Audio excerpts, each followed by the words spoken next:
అందరికీ నమస్కారం. ఈ వీడియో చూసే ముందు ఒక లైక్ ఇవ్వండి. ఈ వీడియో చూసి ఓం నమ శివాయ అని కామెంట్ చేయండి. మీరు ఇచ్చే చిన్న లైక్ నా ఛానల్ గ్రోత్కి ఎంతో ఉపయోగపడుతుంది. హాయ్ అండి, welcome back to our channel. Lakshmidevi మీ ఇంట కొలువై ఉండాలంటే వైశాఖ పౌర్ణమి నాడు ఇలా చెయ్యండి, ఇంకా సమస్యలన్నీ తీరినట్లే. హిందూ మతంలో పౌర్ణమికి ప్రత్యేక ప్రాముఖ్యత ఉంది.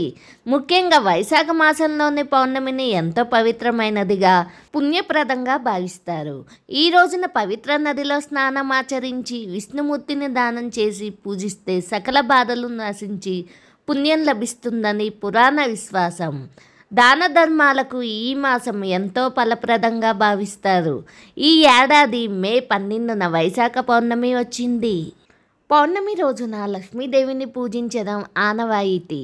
ఈ రోజున లక్ష్మీదేవికి ప్రత్యేక నైవేద్యాలు సమర్పించడం వల్ల ఇంట్లో సుఖ సంతోషాలు, సౌభాగ్యాలు శాశ్వతంగా లభిస్తాయని నమ్ముతారు. తెలుపు స్వీట్లు. పాలతో చేసిన తెలుపు బర్ఫీ లేదా ఇతర తెలుపు రంగు స్వీట్లను అందించండి. లక్ష్మీదేవికి తెల్లని మిఠాయిలు సమర్పించడం వల్ల ప్రత్యేక అనుగ్రహం లభిస్తుంది. కొబ్బరికాయలు. కొబ్బరిని శాస్త్రాలలో చాలా పవిత్రమైనదిగా భావిస్తారు. లక్ష్మీమాతకు కొబ్బరికాయలంటే చాలా ఇష్టమని చెబుతారు. అటువంటి పరిస్థితుల్లో లక్ష్మీదేవికి కొబ్బరికాయను సమర్పించడం వల్ల ఇంట్లో శ్రేయస్సు వస్తుంది. తామర పువ్వు. లక్ష్మీదేవికి తామర పువ్వు ఎంతో ప్రీతికరమైనది. ఎందుకంటే అది విష్ణుమూర్తికి సంబంధించినది. కాబట్టి లక్ష్మీదేవికి తామర పువ్వులు సమర్పించడం వల్ల లక్ష్మీదేవి అనుగ్రహం లభిస్తుంది. దానాలు.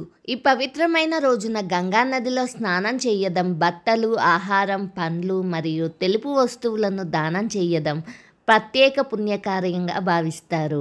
వైశాఖ పౌర్ణమి రోజున బుద్ధ భగవానుడు జన్మించాడని నమ్ముతారు. కాబట్టి ఈ రోజును బుద్ధ పూర్ణిమ అని కూడా జరుపుకుంటారు. ఈ రోజున శుభకార్యాలు, దాన ధర్మాలు ఎన్నో రెట్లు పెరుగుతాయి. Thank you friends. మీకు ఈ వీడియో నచ్చితే లైక్ చేసి సపోర్ట్ చేయండి. అలాగే మరిన్ని వీడియోస్ కోసం నా ఛానల్ని సబ్స్క్రైబ్ చేసుకోండి. ఫ్రెండ్స్, రిలేటివ్స్కి షేర్ చేయండి.